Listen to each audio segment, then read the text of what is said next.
Bismillah maashaallah tabaarakallaa egaa meeshaa obboleettiiti takka qarshii kuma dhibba tokkoof kuma shantama kan fixe olii galatti jechuudha.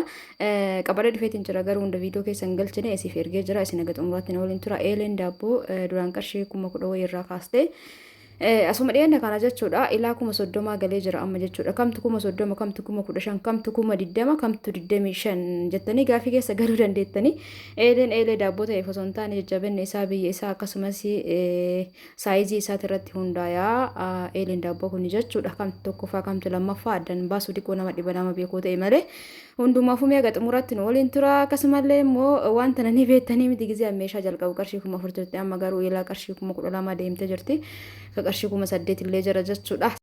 Salaamtallee hin daganne hordoftoota kiyya assalaamu alaykum warahmatullahi wabarakaatu akkam nagaa jirtanii hordoftoota kiyya jaalatamuuf kabajamoo akkam jirtan fayyaa keessanii alaamanni so'aa namni keessan dalagaa fi ana kabshin jecha ana bira bareedolla alhamdulillah simbirallee bareeda katee abdiin qaba.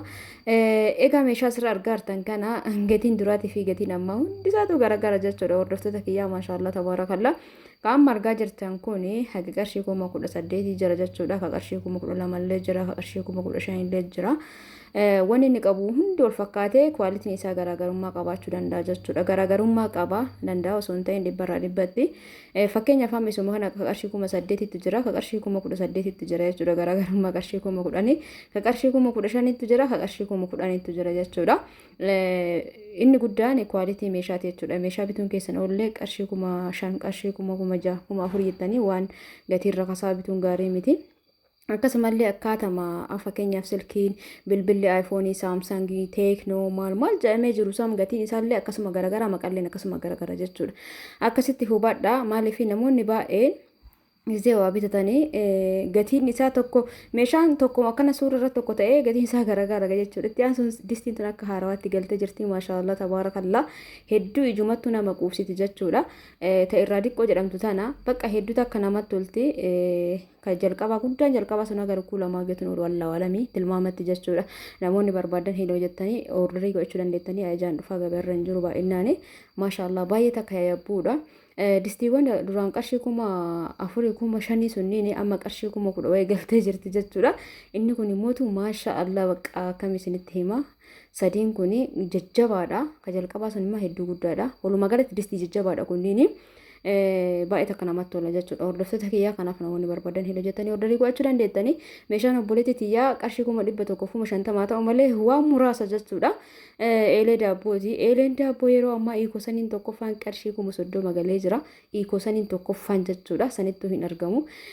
Maal godharree kooppii godhanii hiikoo san jedhanii maqaa isaatiin fidanii jiru jechuudha. Lammaffaa isaa inni qarshii kuma 25 kuma 26 kan saniin taane maqaa saniin taane biraandii biraatii yookaan immoo loogoo biraa kan ofirraa qabu yookaan oomishni isaa kan biraa kan ta'e haga qarshii kuma kudha shan illee jira akkasitti hubadha.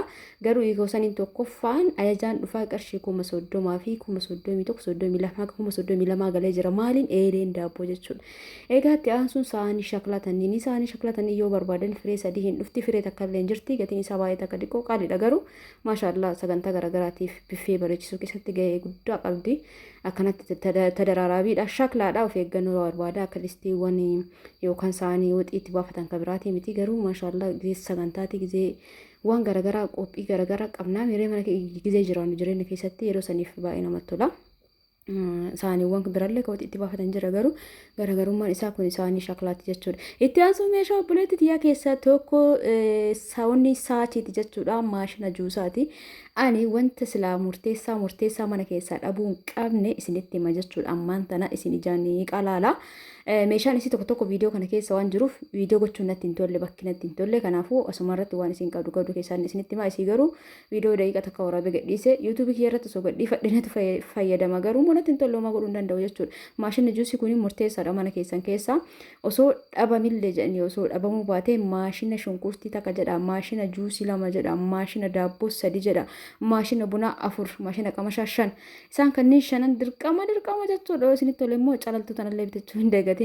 Ani yoo sanii waggaa afur ga'e natti fakkaata qarshii kuma kudha lama moo meeqaan bitee amma garuu qarshii kuma 29 haga qarshii kuma 30 galee jira bareenni isaa maashaallah kan dura bite suni jala zaage gara ga'aa nutiin garuu gubbarra natsa ni ho'isa ni qorrisiisa jiddu galeessa waa sadii qaba jechuudha. Amma yeroo baay'inaan garuu ka qorruu fi ka ho'a qofa jira.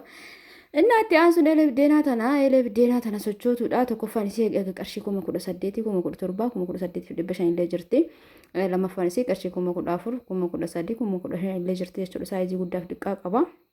Wanni biraa elektirikiin isaa akkana yoo itti fayyadamtan akkanatti taasiste itti fayyadamee hin beeku garuu immoo miidiyaa kanarratti namni hedduun itti fayyadamaa jira isin akkuma argaa jirtan san olii gadi ni sochooti bakka barbaadanitti godhachuu dandeettanii saaloonii keessa ta'ee baranda irratti ta'ee kushiinatti ta'ee ni sochooti jechuudha walumaa galatti ifaan dalagdii miire qabannaa qabdi namatti tolti garuu immoo akkaataa itti fayyadame si waan argin tokko dubbachuu hin barbaadu jechuudha itti aansu meeshaan obboleettii keessaa tokko maashina shunkurtiiti maashina kana manaa qabaattan taanaan bakka jireenya keessan qalal isinii godha jechuudha hojii mana keessa walaalaa edita kanatti le maashini hundarraa maashini kuniif maashini daabboo bakka daabboo sa'aatii barbaadetti ol kaatee bukeeffateetti goote waaw maashaallah ifammaan dalagu malee naannoodhatti jiraattu gisee tokko tokko meeshaan maashina ifaan dalagu kun jireenya namaa kana qalalli namarraa godha isinii galee shunkurtii amma kiiloo mashanii takka yoo hin kattafette sa'aatii sitti fudhata garuu takkitti guujisteetti ganaxxee kana keessatti gisee malamaa sadii gadi qabdaa shuu godhee uumasan si asfaasa jechuudha maashaallah maashina hedduu jaaladhee jira.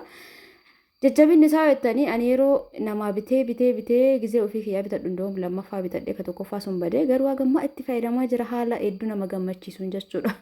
Innaa akkasiin jaa hordoftii mana dhabuu hin qabdanii wantoota namni isin hin jedhe kana kaawwan suuta illee guuttatan rakkoo miti garuu maashina shunkurtii maashina daabboo maashina juusii gisee isin amaaraaf yookaan immoo yoo isin juusii dhugaa keessan isin godhe gaduma baatanii muuzii burtukaana maal bitanii keessa naxxanii shuu gochuudhaan dhandhamuu dandeettan jechuudha. Akkasumallee daabboo eelee daabboo yoo qabaattan bakka waan barbaadan kuukisii barbaadan keekii barbaadan daabboo piizallee itti godhuu dandeettan jechuudha. Hordoftoota kannaaf wantoota kanneen murteessaadha meeshaa mana keessaa ija ka qabu kanneen keessaa bitadha. Aardoolleen bareeda tokkoffaan isaa iikoosanii lammaffaan dhufisan bitachuurra aardoo kana bitachuu tokkoffaa isaa wayyaa garuu iikoosaniin baay'ee bareedaadha. Wanni inni badee amma gabaarra iikoosaniin sun badee jennaan maqaa iikoosaniitiin fidan jechuudha. Isuma fakkeessanii fidanii garuu iikoosanii yeroo ammaa bakka maratti argamu iikoosanii duraa sanii miti. Meeshaan jalqaba dhufu warri jalqaba bitattan maashaallah tabarakallah rabbiin nama galee itti fayyadamu sinaa taasisu ijoolleen biyyaallee jirtan wallahi meeshaa warra bitattan laala ka qarshii 12,000 warra bitatee jiran bira yeroo baay'ee jechuudha ka qarshii 15,000 amma 30,000 jechuun yaaddanii xifi jechuudha hordoftoota kee kanaafuu ka of duraa immoo hin beeknu kan qannasaaf ni dabala rabbi keeriyaa godhu osoo nu qannasee manuma keenyatu fi'a jireenyi qaala'ee kan osoo qannasee namni feena jirame hin jiru jechuudha. Egaa odeeffannoo meeshaa kanumaan isin raawwadhee jira ammaaf harkarraa nama san namaaf bite itti aansu diriyaan shiitaa kami sila gisee mameeqa isinitti mayaa hordoftoota kiyya maal taatanii hundumaafuu diriyaa shiitaa kana bira jiru viidiyoo godhuun irraa hin eeggamu jedhe kama duraan na bira ture gadi isinii dhiisaa jira. Kunniin keessaa gurgurameellee jira kan harka jirullee jira. Walumaa galatti yoon nama viidiyoo kan asirratti barbaade meeqaan fideerra isinii hidhee fi diriyaa shiitaa jechuun akkana jechuudha. Kajalaa diriyaa shiita normaala shiita ta'ee diriyaa shiitaa jedhama. Ka gubbarraa shaarbiin kwaalitii shaarbii Dubaayii diizaayinii garaagaraatiin akkanatti walirratti dhufaa jechuudha. Gogoraa hin qabu namni baay'een gogoraa qaba maal qaba gogoraa hin qabu diriyaa shiitaa jechuun shiitaaf shaarbii qofa jechuudha. Hordoftoota kiyya kun olaala maashaallah tabarakallah gatiin isaa meeqa jettanii kun amma kana na bira jiru ka dura galche waan ta'eef as keessaa muraasni jira. Qarshii 3,600 isiniif kenna. 3,600 isiniif kenna. Kan mul'ataa jiru kana jechuudha. Kan biraa mootu ka Duubaa irraa seenu sanii ka irraa jalatti illee wal fakkaatu garuu jidduu mootu xarafa wayii qabu naan jettan inni illee ni jira. Isallee firee 4-5 harkarraa ni qaba gatii maduraatiin isinii kenna jechuudha rakkoo hin qabu kanaaf koottaa bitadha. Maashaallah tan akkamitti akka jaaladhe naante gizee baay'ee fide diriyaa tana gizee baay'ee itti gaddee fuudhuuf itti guddee garuu diriyaan ol guutee jira kashiitaa kuni maaliif ree waan tokko yoo dalage waan dalage san irraa waan qalbiin keenya feete dhimma fuudhachuudha wallahi ol guutee jira shiitaaf shaarbii jettammoo uffata jettammoo yoon daldaltuu uffata taatan uffanni mana keessaan guuta daldaltuu meeshaan mana keessaan guuta lamaan irraa jira waan hunduu mana guutee jira alhamdulillah. Kan irraa namaaf kennuun bareedaadha. Akkasiin jaa hordoftoota kiyya hundumaafuu qaama ilaalaa jirtan kun kan muffadhe kun amma sanyii kanaatiin qarshii 4,000 kunniin shaarbiin isaa garaagarummaa qaba.